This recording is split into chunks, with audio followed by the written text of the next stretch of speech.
আসসালামাইকুম প্রিয় দর্শক, দেখেন আমাদের মরিচ ক্ষেত 30 শতক জমি মরিচ করা হয়েছে। এই দেখেন অনেক মরিচ ধরেছে, অনেক মরিচ আপনাদেরকে দেখাচ্ছি। এই যে মরিচ ধরেছে, এই দেখেন মরিচ, এই মরিচ সামনে নিয়ে যাচ্ছি। দেখেন মরিচ,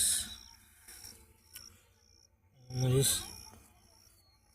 দেখেন প্রত্যেক গাছে মরিচ আছে। এই এবং দেখেন মরিচ নিচের জমিটুকু দেখাচ্ছি। মরিচ, অনেক মরিচ ধরেছে। কৃষক অনেক কষ্টের বিনিময়ে তারপরে ফসল ফলায়। এই দেখেন মরিচ, অনেক টাকার বিনিময়ে অনেক টাকা খরচ করে তারপরে এ পর্যন্ত মরিচ গাছ মরিচ ধরেছে। দেখেন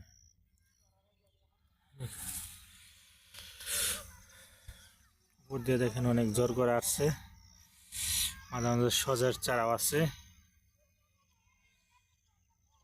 কুয়াশার জন্য কিছু দেখা যাচ্ছে না।